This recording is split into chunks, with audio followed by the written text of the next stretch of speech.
ಇದೇನು ಅಂದರೆ work ಅನ್ನೋದ್ರದ್ದು 7ನೇ video ಇದು. ಇದರಲ್ಲಿ ಎ ಮತ್ತು ಬಿ ಇಬ್ಬರು ಸೇರಿ ಒಂದು ಕೆಲಸ ಮಾಡಿರ್ತಾರೆ.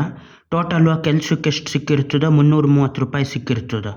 ಈಗ ಎ ಮತ್ತು ಬಿ ಸಿ 3 ಜನನೂ ಸೇರಿ ಎ ಒಬ್ಬನೇ ಮಾಡೋದಾದರೆ 11 ದಿನದಲ್ಲಿ ಮುಗಿಸ್ತಾ ಇರ್ತಾನೆ, ಬಿ ಒಬ್ಬನೇ ಮಾಡೋದಾದರೆ 22 ದಿನದಲ್ಲಿ ಮುಗಿಸ್ತಾ ಇರ್ತಾನೆ.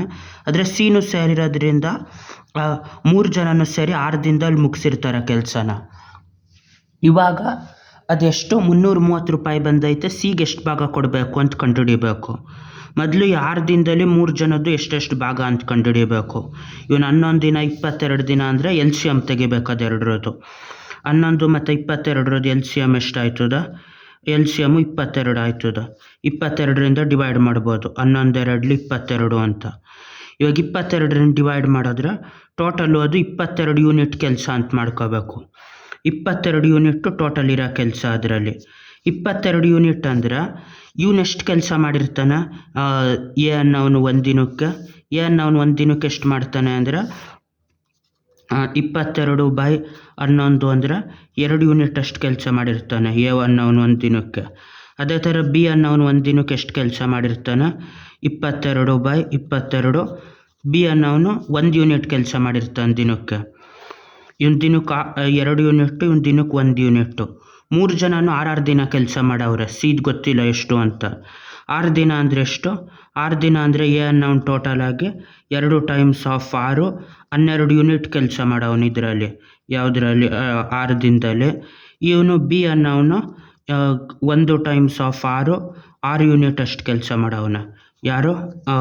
ಬಿ ಅನ್ನೋನು 6 ಯೂನಿಟ್ ಅಷ್ಟು ಬಿ ಅನ್ನೋನು ಮಾಡಿರೋದ್ರಿಂದ ಇವಾಗ ಎಷ್ಟು ಯೂನಿಟ್ ಆಯ್ತು? ಇಬ್ಬರು ಸೇರಿ 18 ಯೂನಿಟ್ ಆಯಿತು. 18 ಯೂನಿಟ್ಟು. ಆದರೆ ಕೆಲಸ ಇರೋದೆಷ್ಟು ಟೋಟಲಾಗಿ? 22 ಯೂನಿಟ್ ಕೆಲಸ 6 ದಿನದಲ್ಲಿ ಮುಗಿಸವ್ರೆ. ಎ ಮತ್ತು ಬಿ ಸೇರಿ 18 ಯೂನಿಟ್ ಮುಗಿಸವ್ರೆ. ಇನ್ನು ಮಿಕ್ಕಿರೋದೆಷ್ಟು? 22 - 18 ಅಂತ ಮಾಡಿದ್ರೆ ಎಷ್ಟು? ಅವ್ನು ಸಿ ಮಾಡಿರೋದೆಷ್ಟು? 4 ಯೂನಿಟ್ ಕೆಲಸ ಮಾಡವನೆ ಅವನ 6 ದಿನದಲ್ಲಿ. ಸಿ 4 ಯೂನಿಟ್ ಕೆಲಸ ಮಾಡವನೆ ಅಂದರೆ 330ರಲ್ಲಿ 22ರಲ್ಲಿ 4 ಭಾಗದಷ್ಟು ಅವನಿಗೆ ಸಿಕ್ಕಿರ್ತದೆ. ಅಲ್ಲಿಗೆ ಎಷ್ಟು ಸಿಕ್ಕಿರ್ತದೆ ಅವನಿಗೆ? 4/22 × 330 ಆಯ್ತದ. 11 2 11 3 33 0. ಇವಾಗ ಎಷ್ಟಾಯ್ತದೆ? 2 1 2 2 4 32 ಎಷ್ಟು? 60.